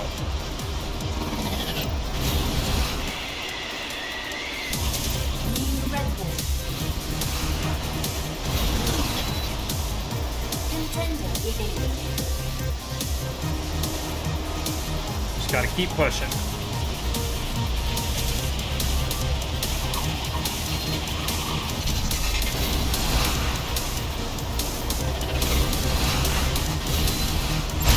Okay, here we go. Big jump.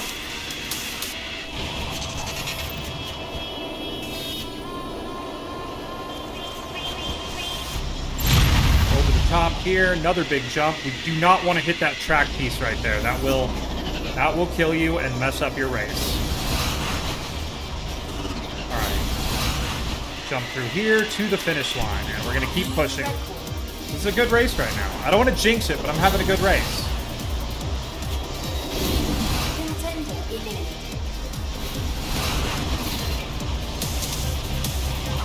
Okay.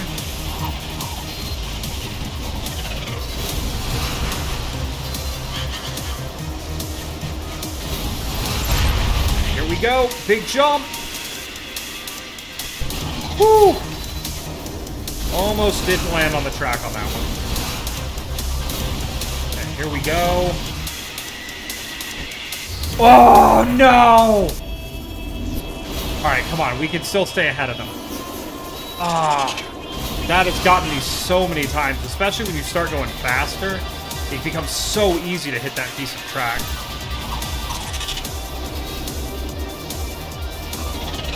Not great, but we'll make it work.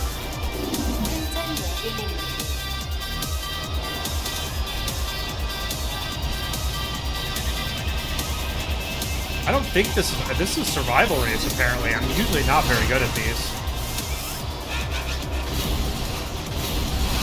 Alright, here we go. Big jump.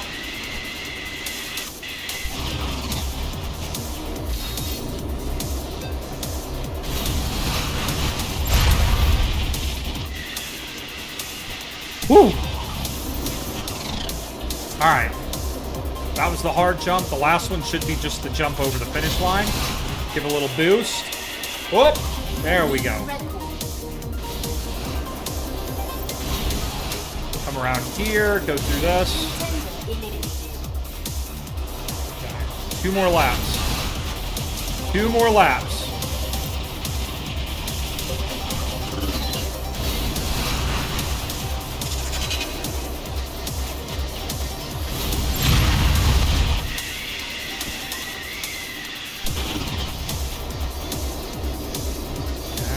Around this.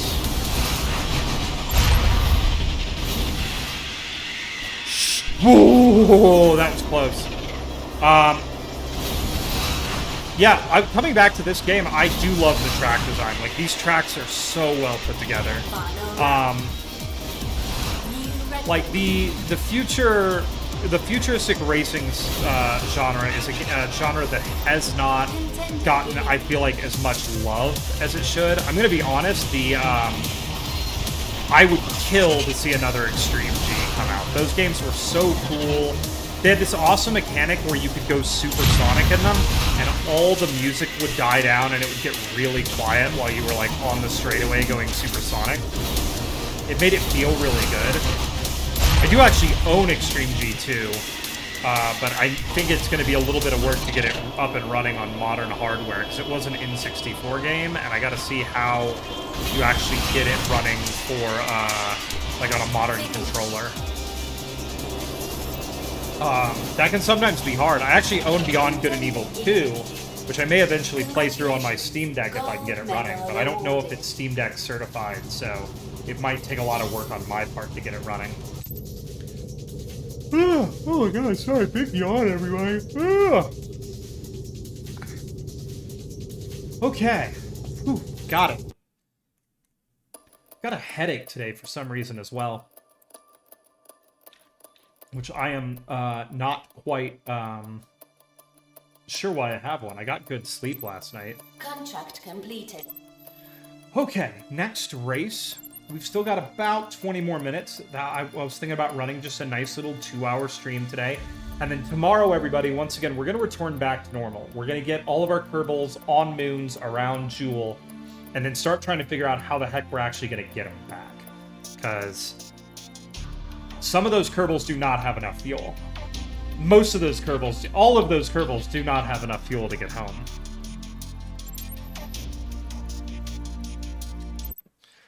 So it's going to be a big push tomorrow to try to get them on the ground and then start figuring out actually how we're going to get them home.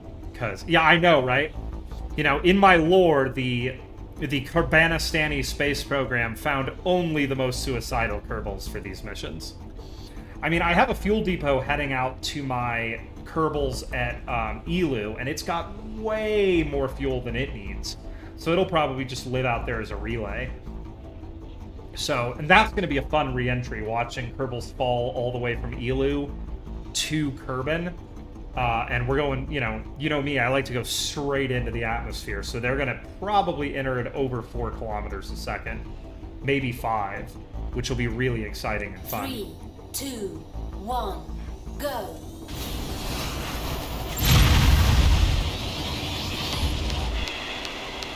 Oh! I haven't done this course yet. This is a brand new course 3, for me. 2, 1, go. Alright, let's try this again.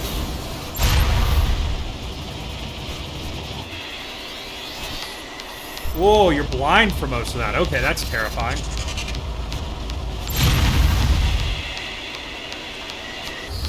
Okay. We're gonna have to learn a new course here. You're gonna get to see the... What is it? The, You all are gonna get to see the process that one goes by learning Go. at like 500 miles an hour. Alright, first, let's jump that. Okay. Then we're gonna come down here. We want to go a little bit to the left, because we'll drift right. There we go. Okay, here we go. Now we're flying.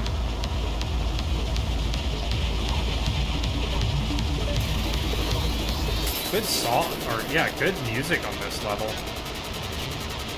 Alright, up through here. Missed my boost there, but that's okay. The goal is kind of just to survive these laps and learn the course.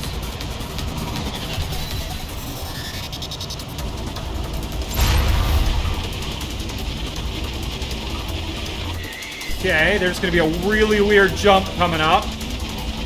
Whoa, okay. There we go.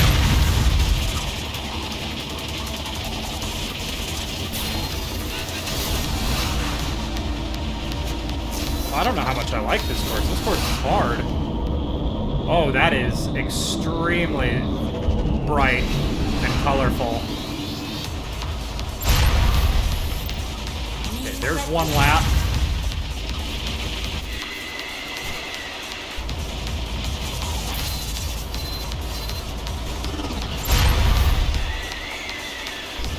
Okay. Come on.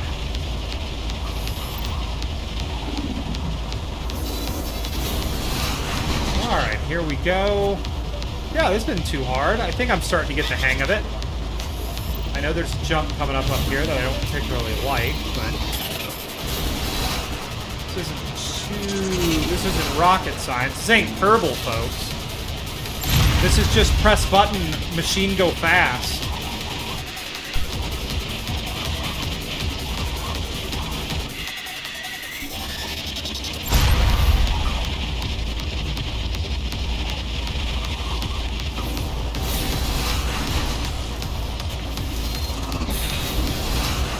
We go underwater and it's like a Technicolor nightmare down here.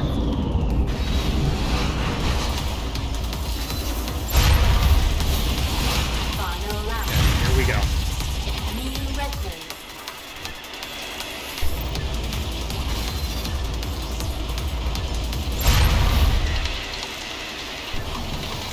Okay. A little hard to stay off the walls on this course. It's kind of narrow.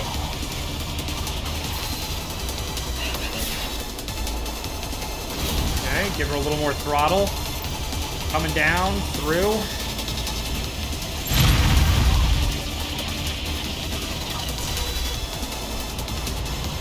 So yeah, the name, this game gets its name from its Redout mechanics. So when you go over a big like pump or anything, your pilot actually begins to red out. You can also, as we go through this, you'll see the colors get a little muted. That is your pilot beginning to black out, which I think is a neat little mechanic that they put in there. Really drives home the sense of speed. You know, who doesn't love a little bit of realism in their futuristic racing simulator or racing game? I will say that, like, compared to most other like future hover racing games, this game is, I would almost say it's like simulation level of difficulty compared to like something like F-Zero or Wipeout. This game definitely dials home, like, they want this to be hard. I remember when I first started playing, which was only actually like a week or two ago on this game,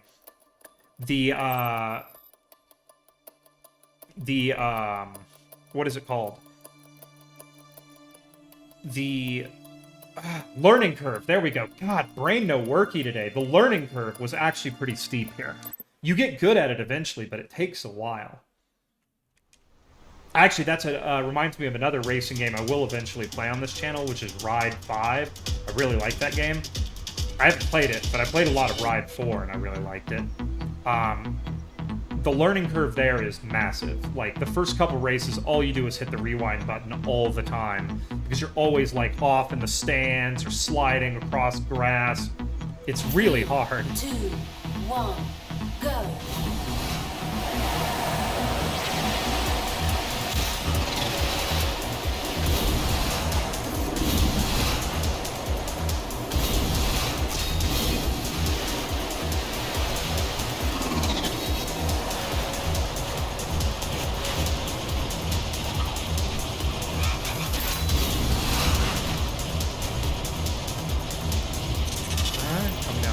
here.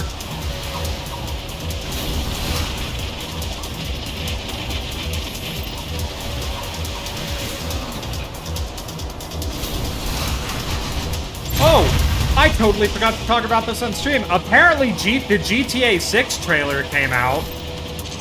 Having watched it, I don't know how much of that, if any of it, is actually, gameplay footage. But there is just no way that any computer system alive is going to run that game well. Like, no one owns a computer that's going to be able to run GTA 6 very well.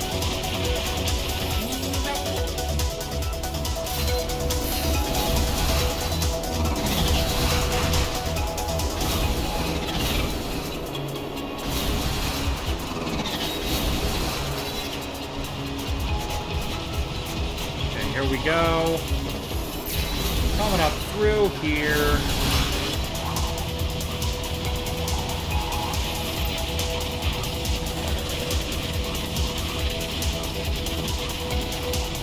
Yeah, if you are photosensitive, everybody, this is probably not the stream for you.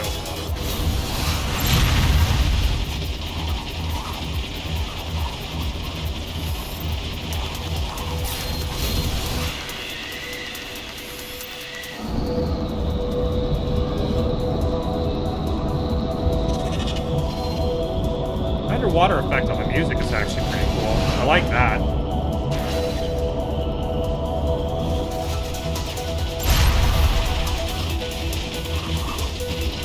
Final lap. New record.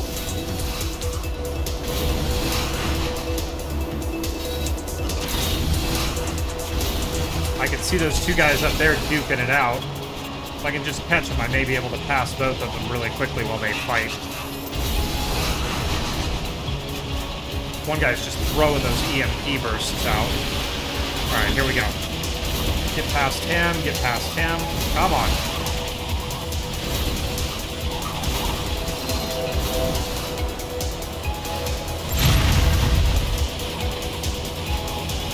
I'm trying to get an inside line on him. I don't know. I know it doesn't make much of a difference in this game, your racing line. But I'm trying.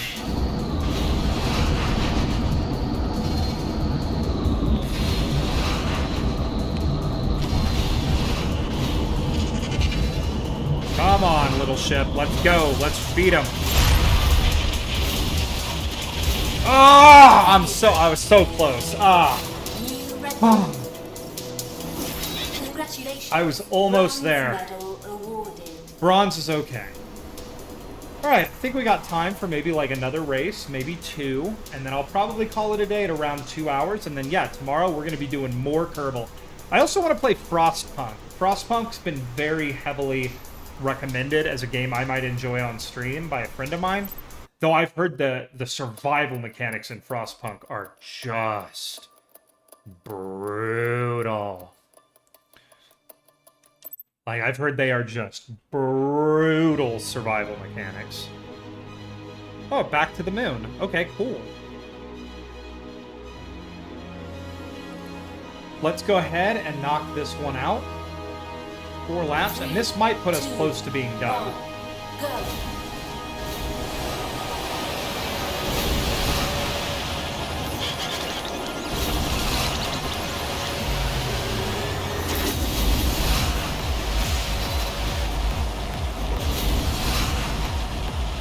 Here we go. Whoa, let's keep that nose up. There we go. All right. Whoa! Oh, we are off. We are way off course. Oh my god, if I'd actually managed to hit the course, it would have been a miracle. Okay, that one's hard. Next. Let's retry that again. Whew. Gotta remember, low gravity on this world, everybody. No, low gravity on the moon. Catching myself making reference. Oh my god, you're kidding me. Catching myself making references to Kerbal without even knowing it. Alright, come on, let's go. Let's get it done. There we go. Whoa, okay. Okay, there's first place. Let's see how long I can actually hold this. Oh boy, okay, here we go. Lots of tight turns and jumps through here.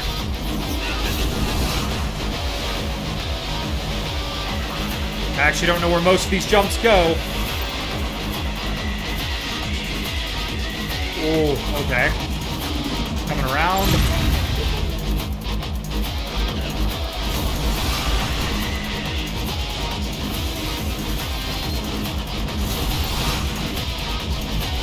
Yeah, this is actually a really hard track. There's a lot going on here.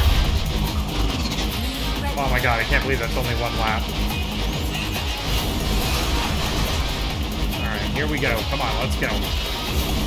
Come on, little spaceship. Let's do this. Hover ship, spaceship, what are these things? There we go, and then it's going to be another jump, which will throw us this way, and we want to hit, there we go. Okay. We got someone right on our tail right now, but I think we can keep pushing and maybe we'll be okay. A repair drone might have been the power-up that I should have brought with me on this, instead of the extra grip I brought.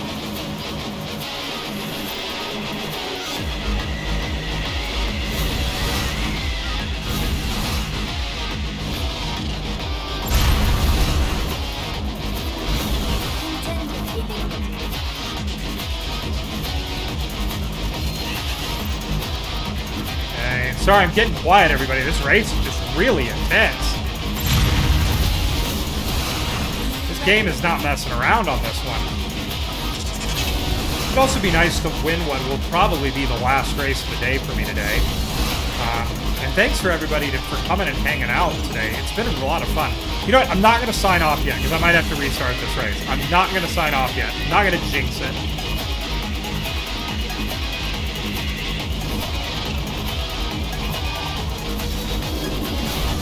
We're not going to jinx this one, folks. We're just going to keep pushing all the way through. We got a lap and a half to go. Okay, there we go. Oh, this one's rough. This is hard.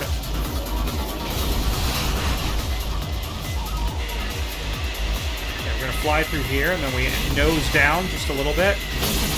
To give it a couple bursts of boost just to thrust down and get back on the track.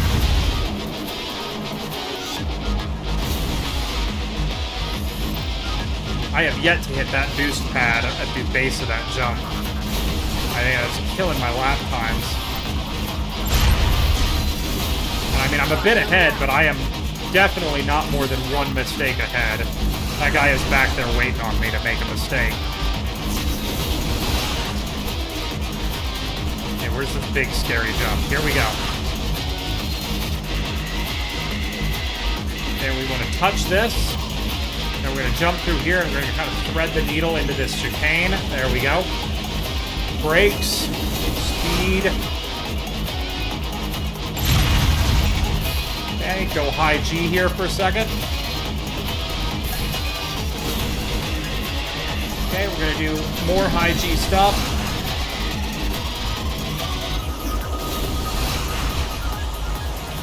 Okay, jump through the portal.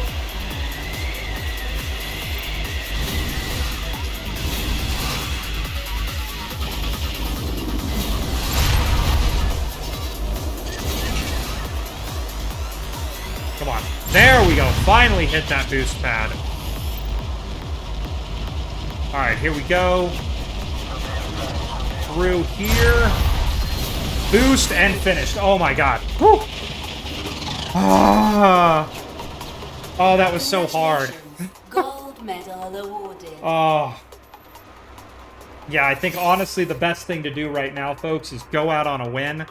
This was always going to be a short stream today, but tomorrow is going to be much longer, and once again, we are going to knock out some Kerbal tomorrow. We're going to put Kerbals on planets tomorrow, because I think we have everything at Jewel except for the fuel depots.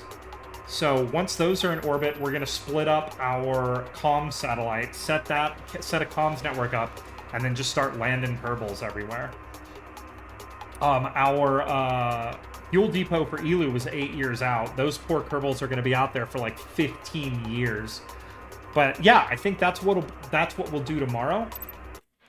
I think that yeah, we'll call it here. Thank you so much, everybody, for popping by. I know this was a little different than what I normally do, but I'm a pretty big fan of racing games. Like, they've just something I've always really enjoyed. So every now and then you're probably going to see racing games pop up. I also wanted to kind of test and see how this game streamed, because frankly, like, you know, I'd like this and the sequel to this are good candidates for like pop-up streams. I know I don't do them very often, but I'm always thinking about it, and I just need a week where I'm not exhausted. I think also, I would say heads up, there's very likely going to be a Christmas stream. I don't know what I'm going to do, but maybe Frostpunk would be a good game to play for our Christmas stream. Unless it snows a bunch, maybe we could go do some Alaska bush flying or something, you know? I would definitely take some suggestions for a potential Christmas stream. So anyways, thank you so much for stopping by today. Check out my YouTube to see old streams. And also, I do want to do some eventual short-form content over there. I'm just trying to figure out what it's going to be and how to budget my time to do it. Oh yes, Bud, you have a great day. Thanks for stopping by and hanging out. Watch the space. I'll definitely be playing Kerbal tomorrow at the usual time. So thank you everybody so much for stopping by. Have a great day, and I will see you all tomorrow.